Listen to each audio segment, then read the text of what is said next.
घोडबंदरचा रस्ता हा नेहमीच इथे पडणाऱ्या खड्ड्यांमुळे आणि वाहतूक कोंडीमुळे चर्चेला असतो। आज उपमुख्यमंत्री आणि पालकमंत्री असलेले एकनाथ शिंदे यांनी या रस्त्याची पाहणी केलेली आहे। हा रस्ता सध्या एका बाजूने पूर्णतः वाहतुकीसाठी बंद करण्यात आलेला आहे आणि याचं कारण सांगितलं ते म्हणजे या रस्त्यावर प्रचंड खड्डे होते।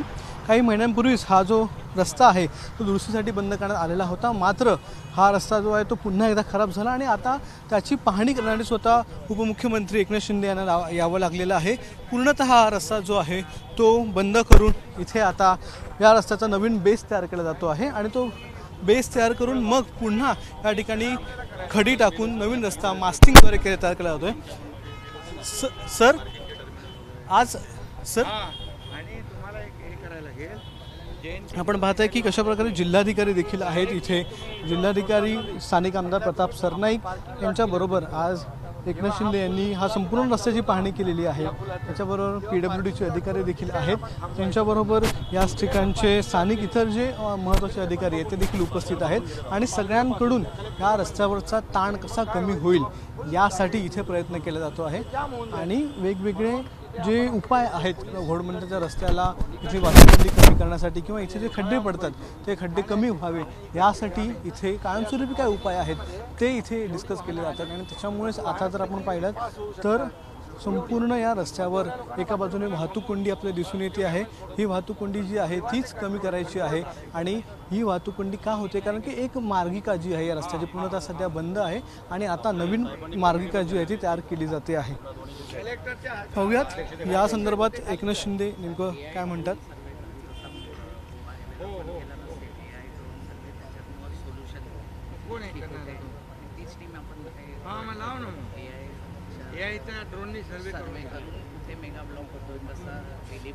सर आधुनिक काही यंत्रणा आपण वापरणार आहात का या घोडबंदर रोडला सुधारण्यासाठी, इथलं ट्रॅफिक कमी करण्यासाठी? याच्यामध्ये हेच आहे, जिओ पॉलिमर आहे, हार्डनिंग, दुसरं ते M60चं हार्डनर आहे, ते देखील आपण यूज करतोय, जे आपण भिवंडी नाशिकला केलं, मुंबई गोव्याला आपण केलेलं आहे। त्यामुळे या रस्त्यावर देखील काही ठिकाणी RMCने आपल्याला वापरायचं आहे, काही ठिकाणी मास्टिक आपल्याला करायचं आहे। ते इथं देखील आपण जे हे करतो आहे DBM आणि मास्टिक आणि खालचं आपलं हे ग्राउटिंग हे खाली कारण हा रस्ता आहे जो वारंवार ह्याच्यावर रिपेरिंग झालेली आहे, त्यामुळे पूर्ण आता स्क्रॅबिंग केलेलं आहे। आता स्क्रॅप करून हे थोडंसं इकडे स्लोप दिला तर पाणी साचणार नाही आणि रस्ता चांगला होईल आणि त्यासाठी आपण हे नवीन जे तंत्रज्ञान आहे, जिओ पॉलिमर आहे, M60 हार्डनर आहे, त्याचबरोबर प्रिकास्ट मटेरियल आहे।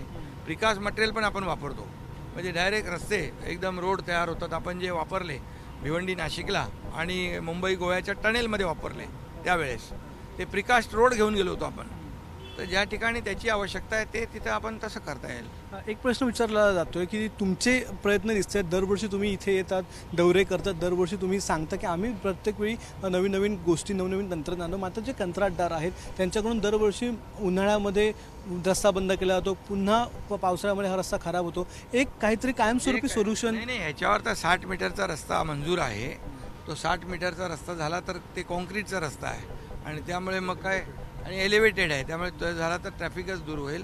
परंतु ज्या ठिकाणी कॉन्ट्रॅक्टर चांगलं काम करणार नाहीत, म्हणजे निकृष्ट दर्जाचं काम करतील आणि कॉन्ट्रॅक्टरच्या कामामुळे नाहक वाहतुकीला आणि नागरिकांना त्रास होईल, त्यांच्यावर कारवाई केली जाईल, बिलकुल त्यांच्यावर कारवाई केली जाईल। तुम्हाला माहीत आहे या मुंबई गोव्याच्या जेव्हा मी पाहणीला गेलो होतो तर त्या ज्या कॉन्ट्रॅक्टरनी निकृष्ट काम केलं होतं, ज्यांनी विलंब केला होता, त्यांचे FIR करून त्यांना जेलमध्ये टाकलं आपण, होते ना।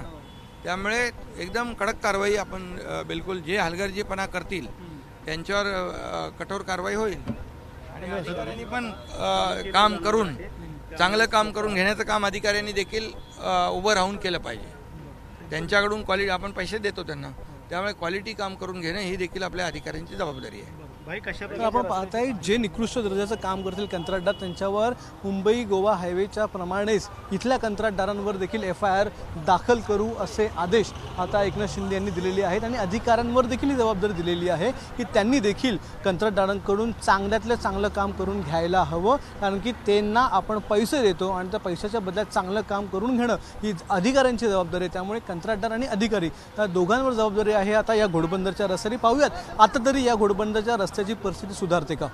कॅमेरामन विनयसह अक्षय भाटकर, ABP माझा, ठाणे. ABP माझा, उघडा डोळे बघा नीट.